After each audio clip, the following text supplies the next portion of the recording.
एक बार की बात है जब गौतम बुद्ध जी मगध राज्य के एक गांव में ठहरे हुए थे। गांव से थोड़ा बाहर एक मोची अपने परिवार के साथ रहता था। उस मोची के घर के पास एक तालाब था। एक दिन रोज की तरह वह मोची सुबह सुबह तालाब किनारे पानी लेने गया और वहां उसने तालाब में एक बहुत ही अद्भुत फूल देखा। वह फूल देखने में बहुत ही सुंदर था और चमत्कारी भी प्रतीत होता था। उस मोची ने तुरंत ही अपनी पत्नी को बुलाया और वह पुष्प उसे दिखाया। मोची की पत्नी आध्यात्मिक और धर्म में आस्था रखने वाली थी। वह पुष्प को देखते ही समझ गई कि जरूर कल यहाँ से गौतम बुद्ध जी गुजरे होंगे। उन्हीं के प्रताप से यह पुष्प खिला है। फूल को चमत्कारिक मानकर मोची ने एक योजना बनाई। उसने अपनी योजना के बारे में अपनी पत्नी को भी बताया।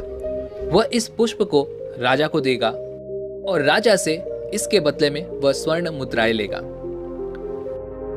उस मोची की पत्नी ने भी सोचा कि वैसे भी यह फूल हमारे किसी काम का नहीं है, इसे राजा को ही दे देते हैं, कम से कम हमारी कुछ कमाई तो हो जाएगी। पति और पत्नी की सहमति के बाद वह मोची राजमहल की ओर निकल गया। राजमहल के रास्ते में उसे एक व्यापारी मिला। मोची के हाथ में वह अद्भुत फूल देखकर वह व्यापारी वहीं रुक गया और मोची से पूछने लगा, भाई ये जो फूल है ये आप कहाँ ले जा रहे हो? मोची कहता है कि मैं ये फूल राजा के पास ले जा रहा हूँ। इसे राजा को भेंट करके मैं राजा से मुंह मांगा इनाम लूंगा। व्यापारी के मन में उस अद्भुत फूल को लेने की इच्छा जागी। व्यापारी ने मोची को प्रस्ताव दिया कि तुम ये फूल मुझे दे दो, बदले में मैं तुम्हें 100 स्वर्ण मुद्राएं दूंगा। मोची कुछ देर के लिए सोच में पड़ गया और उसने सोचा कि जब यह व्यापारी मुझे इस फूल के 100 स्वर्ण मुद्राएं देने के लिए तैयार है तो राजा तो मुझे और भी ज्यादा देंगे। यही सोचते हुए उसने उस व्यापारी को फूल देने से मना कर दिया।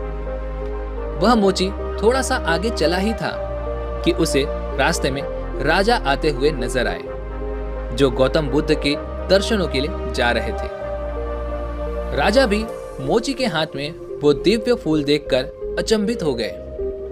राजा को वह दिव्य फूल बहुत ज्यादा पसंद आया और राजा ने उसे खरीदने की इच्छा जाहिर की। राजा ने 1000 स्वर्ण मुद्राओं के बदले उस फूल की मांग की।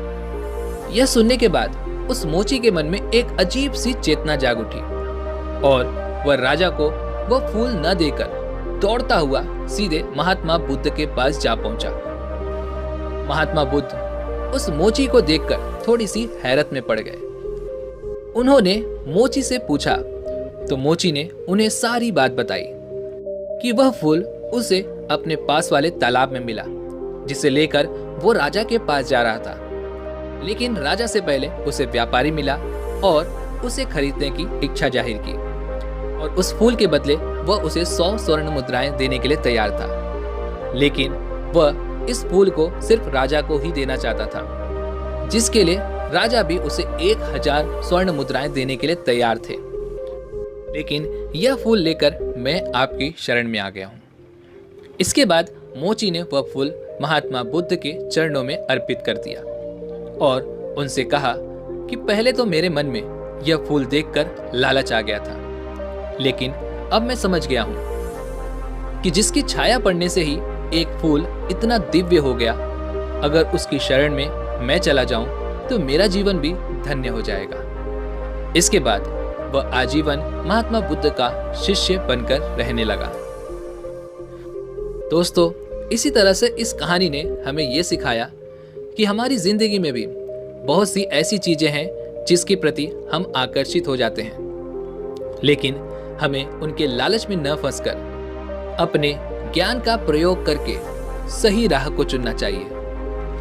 क्योंकि जब इंसान के अंदर लालच का जन्म होता है तो उसके सुख और संतुष्ट को खत्म कर देता है। लालच कभी भी पूरी तरह से समाप्त नहीं होता। हर इंसान के अंदर कम या ज्यादा थोड़ा ही लेकिन जरूर होता है। इसलिए अपने ज्ञान का उपयोग करें और एक सही फैसला करें। दोस्तों, उम्मीद है कि आपने आज की इस वीडियो से जरूर कुछ न कुछ सीखा होगा। तो वीडियो को लाइक और अपने दोस्तों के साथ शेयर जरूर कीजिएगा और ऐसी ही और वीडियोस की नोटिफिकेशन पाने के लिए चैनल को सब्सक्राइब और घंटी बटन को भी जरूर से दबा दीजिएगा। तो चलिए मिलते हैं ऐसी एक और वीडियो में, तब तक के लिए अपना ख्याल रखें। धन्यवाद।